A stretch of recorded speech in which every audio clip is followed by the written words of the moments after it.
All right, to get to the cabin air filter, you have to lower the glove box. And the glove box has these two pin hinges here.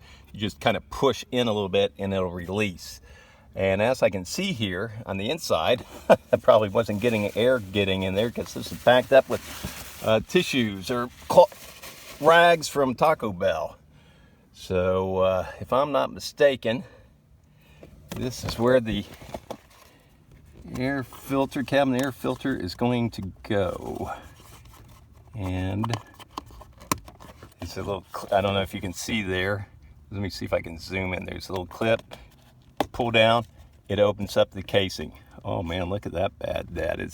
They also recommend that when you're oh, look at that, it's filled up with pine needles to familiarize yourself with. Oh, look at that. That thing is filthy. Shame on me. Shame on me. Don't